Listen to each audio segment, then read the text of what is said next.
Hello students, welcome back to my YouTube channel Aryan education foundation, जहां पे हम लोग आपको प्रोवाइड करा रहे हैं कि कंप्लीट आपके जो सब्जेक्ट है प्रैक्टिकल सब्जेक्ट उसकी कंप्लीट सीरीज, और जो सीरीज पहुंची है हैशटैग नंबर 14 लीवरेज, जिसका आपके सिलेबस में नाम है business risk and financial risk. MCom वाले बच्चे सेम 2 में कॉर्पोरेट फाइनेंस में है। और अगर ये सब्जेक्ट, ये टॉपिक की मैं बात करूं तो एफवाई बैफ वाले बच्चों को सेम 1 में है एंड टीवाई बैफ वाले बच्चों को सेम 5 में है। ये जो आज का क्वेश्चन मैंने पिक किया है, मेंशन करो पहले तो, ये क्वेश्चन है एफवाई बैफ क्लास में आया है।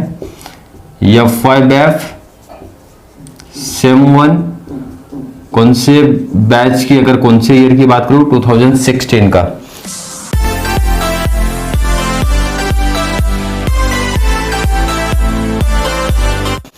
बैफ वाले क्वेश्चंस की प्रैक्टिस करवा दूंगा, टीवाई का भी, एफवाई का भी, बीकॉम का, सॉरी एमकॉम क्लास वाले बच्चों को भी प्रैक्टिस हो जाएगा, रेगुलर वालों का भी, डिस्टेंस वालों का भी, मतलब कंप्लीट जितने भी टाइप्स के क्वेश्चन आप लोग भी देखो किस टाइप्स के क्वेश्चन पूछे गए हैं। अगर बात करो आज के क्वेश्चन की तो सर नया कुछ क्वेश्चन है क्या, मतलब नया कुछ सीखने लायक है? बिल्कुल नहीं।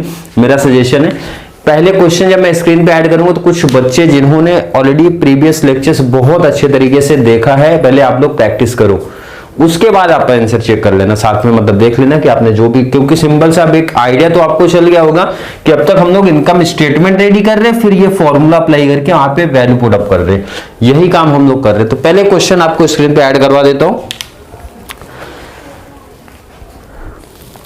क्वेश्चन में आप देखोगे 2 कंपनी का डिटेल्स है, तो 2 कंपनी की डिटेल्स का 2 लेक्चर्स मैंने दिया है, 3 कंपनी के डिटेल्स का 1 लेक्चर दिया है, तो मींस उसी टाइप्स का क्वेश्चन आपको है।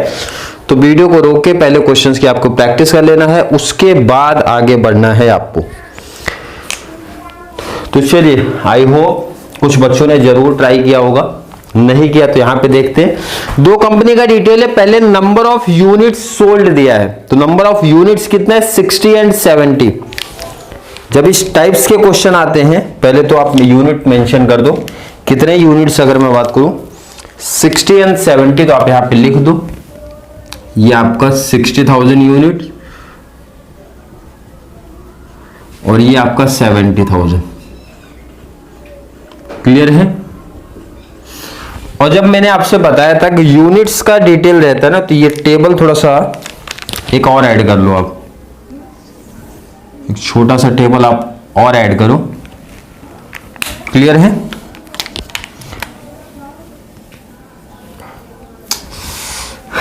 चलिए, यहां पे आपको ऐड करना था जो कि मैंने किया नहीं है। यहां पे लिखना है आपको पर यूनिट, क्या लिखना है पर यूनिट, क्योंकि पर यूनिट का डिटेल है ना, यूनिट बेस पे आपको डिटेल है। और यहां पे आपका अमाउंट हो जाएगा पर यूनिट, और यहां पे आपका अमाउंट हो जाएगा। देखो कुछ बच्चे समझदार है, वो डायरेक्टली अगर पर यूनिट नहीं लिखते तो भी मल्टीप्लाई करके आंसर लिख देंगे, बट एग्जाम में अगर 15 आउट ऑफ 15 चाहिए तो एग्जामिनर रीजन ढूंढता है कि कहां पे नंबर मैं कट कर दूं। तो देखो जितने भी लेक्चर्स अभी तक प्रोवाइड करा है उसमें नंबर कट होने के चांस कहां पे हैं, ऑलरेडी मेंशन करता हूं। ईबीआईटी मैंने शॉर्ट में लिखा था, एग्जाम में आपको ईबीआईटी शॉर्ट में नहीं लिखना है। ईबीटी मैंने शॉर्ट में लिखा था, ईबीटी आपको शॉर्ट में नहीं लिखना है। फॉर्मूले भी देखो याद होगा आपको, तो मैंने शॉर्ट्स में लिखे थे, वो कंप्लीट देखो, आप कंप्लीट एक फॉर्मेट बना दियो, ऐसा ही करना है। और कंबाइंड लीवरेज अगर कोई बच्चा चाहता है कि सेकंड भी अप्लाई करो तो सेकंड भी अप्लाई करके दिखा सकता है। बस अब इसके अलावा इस टॉपिक्स में, इस प्रेजेंटेशन में कुछ भी ऐड करने की जरूरत नहीं है आपको। कंप्लीट अगर कॉन्सेप्ट क्लियर है तो आउट ऑफ मार्क्स आपको मिल जाएगा, बट ध्यान रखना पर यूनिट वाला कॉलम ऐड करना है आपको। तो डिटेल्स पढ़ते हैं आगे का।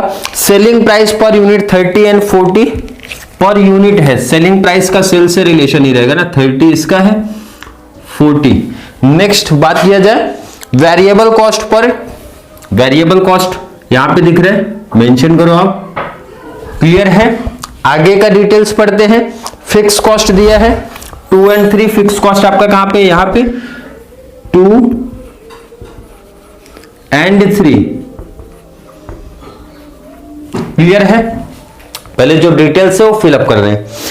एंड नेक्स्ट हमारा कंपनी हैज 12% डिबेंचर्स, तो डिबेंचर का रिलेशन इंटरेस्ट के साथ में। चलिए कल से उठाइए, 1 लाख का 12% करेंगे। चलिए डिबेंचर पे इंटरेस्ट निकालेंगे, कैसे? अमाउंट आप लिख लो पहले, कितना 1 लाख मल्टीप्लाई 12% करोगे, सीधा अमाउंट आपको मिल जाएगा इंटरेस्ट का फर्स्ट कंपनी का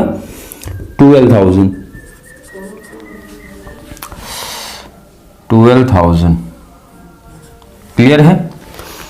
नेक्स्ट आपका 150 पे निकालिए आप, 150 पे 12,000 कितना आ रहा है आपका 18,000, कितना 18,000। क्लियर है। इतने इंफॉर्मेशन आपको क्वेश्चन में गिवन में था। यूनिट्स मेंशन है, पर यूनिट का रेट दिया है, मल्टीप्लाई करेंगे 6 3 जा 18, ये हो जाएगा आपका 18 लाख। 6 1 जा 6, ये हो गया आपका 6 लाख। मतलब जब आपको यूनिट दिया है, पर यूनिट दिया है, तो मल्टीप्लाई कर देंगे, अमाउंट फाइंड आउट हो जाएगा। सेकंड आप सेकंड कंपनी की बात करेंगे, 7 4 जा 28, 28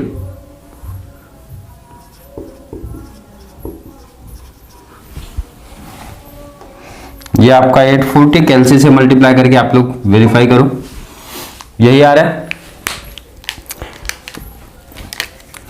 सेल्स में से वेरिएबल कॉस्ट हम लोग क्या करते हैं, माइनस करते हैं। क्या करते हैं, माइनस करेंगे, क्या मिल जाएगा, कंट्रीब्यूशन। चलिए कंट्रीब्यूशन फाइंड आउट करते हैं। 30 में से 10 गया, कितना आएगा 20, ये आपका आ जाएगा, माइनस कर लो।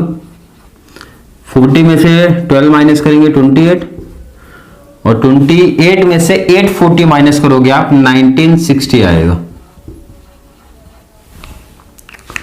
कंट्रीब्यूशन आपको मिला। कंट्रीब्यूशन से फिक्स कॉस्ट क्या करते हैं, माइनस। फिक्स कॉस्ट क्या करेंगे, माइनस करेंगे। तो फिक्स कॉस्ट माइनस करते हैं। फिक्स कॉस्ट माइनस करने पे मिलेगा EBIT, माइनस करिए, ये आपका हो गया 10, और ये आपका हो गया 1660।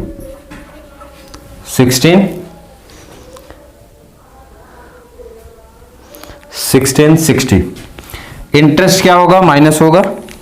EBIT से इंटरेस्ट क्या होता है, माइनस EBT, माइनस करेंगे 988, एंड ये आपका 1642, यही आएगा आपका 1642 988।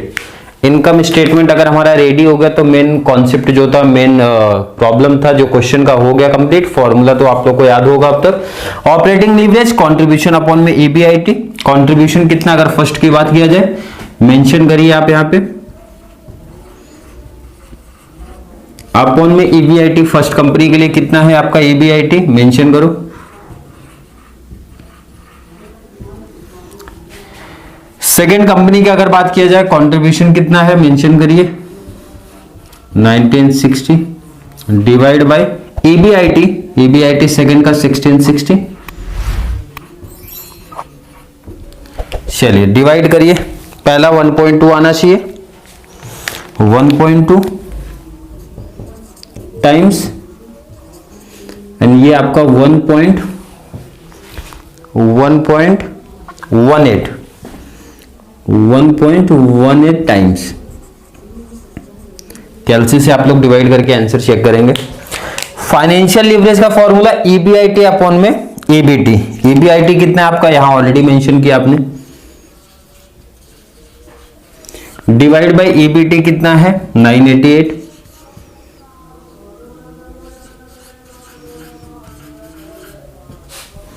सेकेंड कंपनी का 1660 डिवाइड बाय 1642। चलिए EBIT फाइंड आउट करिए, डिवाइड करेंगे। डिवाइड करने के बाद फाइनेंशियल लीवरेज 1.01 टाइम। सेकेंड अगर बात किया जाए डिवाइड के बाद 1.01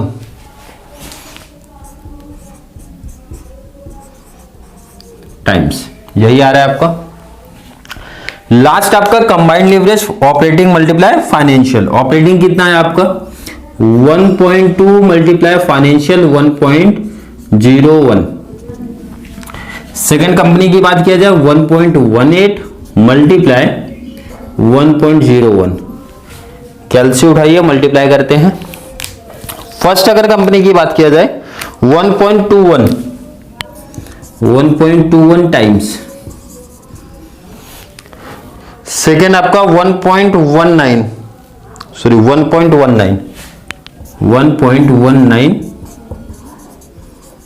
टाइम्स, यही आंसर आ रहा है। आई होप फॉर एक बच्चे को ये कॉन्सेप्ट समझ में आया होगा। अगर ये लास्ट में लाइन आपको दिख नहीं रही होगी, क्योंकि यहाँ पे कैमरामैन तो होता नहीं, अकेले ही करना पड़ता है, नहीं दिख रही होगी तो मैंने ऑलरेडी रिपीट किया। फर्स्ट आपका 1.21, सेकेंड आपका 1.19, यही आ रहा है।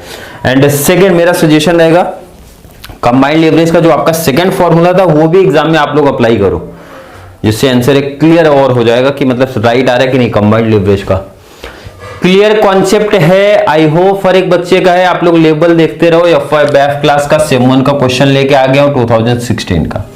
पहले जितने टॉपिक्स पढ़ाए हैं, जितने टाइप्स ऑफ सम पढ़ाए हैं, उसके टॉपिक्स लेके आ रहा हूं।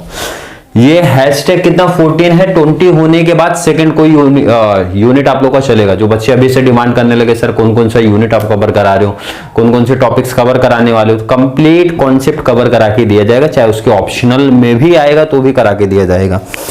20 होने के बाद आगे और भी लेक्चर्स आएंगे, बट दूसरा उसके साथ में अब ऑलमोस्ट, क्योंकि बहुत सारे कॉन्सेप्ट आपके हैशटैग 20 तक क्लियर हो जाएंगे। उसके बाद हम लोग ट्रैक करेंगे साथ में एक और टॉपिक की प्रैक्टिस कोई भी। और प्लान है कि चैप्टर यूनिट 2 जो आपका पिक किया गया है, आपका कैपिटल स्ट्रक्चर किया गया है, बहुत इंपॉर्टेंट है। 15 मार्क्स का क्वेश्चन वहां से ही बनने वाला है, तो इसके साथ में प्रैक्टिस करेंगे सेकंड आपका यूनिट। क्लियर है? आई होप हर एक बच्चे का कॉन्सेप्ट क्लियर है। फिर भी किसी बच्चे को थोड़ा सा भी डाउट कंफ्यूजन अगर क्रिएट होता है तो नीचे कमेंट में ऐड कर दो, या फिर वीडियो हेल्पफुल लग रही है, कॉन्सेप्ट क्लियर हो रहे हैं तो वो भी मेंशन करते हुए चलो कि सर कॉन्सेप्ट क्लियर है, थोड़े से और स्पीड तरीके से लेक्चर्स लेके आइए। तो चलिए मिलेंगे नेक्स्ट क्लास में, तब तक के लिए थैंक यू सो मच।